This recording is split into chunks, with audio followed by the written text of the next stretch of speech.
everyone, welcome back to our channel. If you're new to Sitting Pretty, please hit that bell and subscribe button if you want to see more of our videos.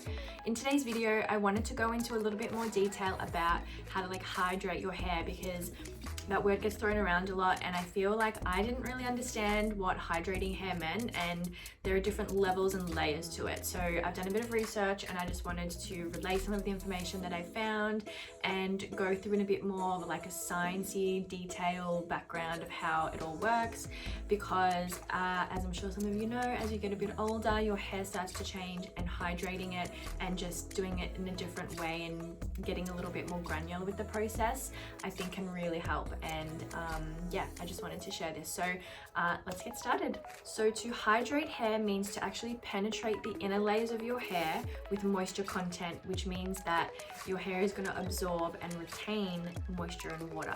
So there is something called the fiber cross section, which is the structure of the hair. So I'll put a little diagram up on the screen, but basically there is the cuticle on the outside, the cortex in the middle, and then there's the medulla right in the middle. So this is the structure of a hair strand basically. So the cuticle is what's protecting the other layers, and then it goes the cortex and the medulla, and the cortex is obviously protecting the medulla, and the medulla is the innermost layer.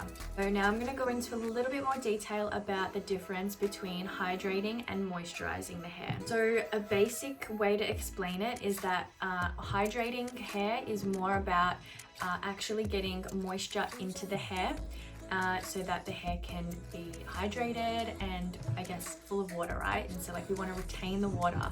And then the difference between moisturizing is using things like oils and butters and products to coat the hair so that you can actually retain that moisture and so the hair gets protected. So the difference there is hydration is more of a deeper penetrating type of method, and then the moisturizing is more of an outer topical type of hydration that sort of just keeps the hair coated, just like you can imagine when you moisturize your skin.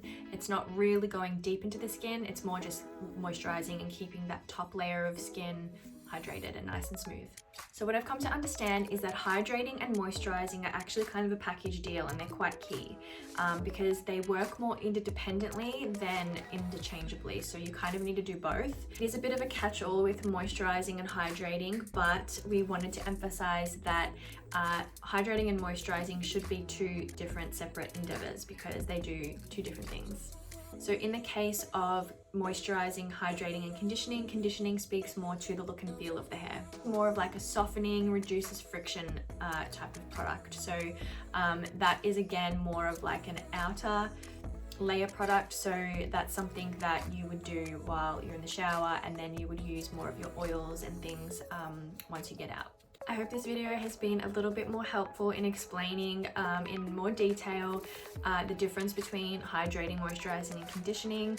I know now that I'm just going to go out and look for products that I can find that help with more of my cortex layer, because I feel like that is more of a layer that I need to work on, whereas a lot of my products are more focused on the cuticle, like my oils and conditioners and stuff like that, and hair treatments. So yeah, I hope you liked this video. If you did, give it a thumbs up and subscribe if you haven't, and if you have any questions, leave them in the comments box below as always, and we'll see you next time. See ya.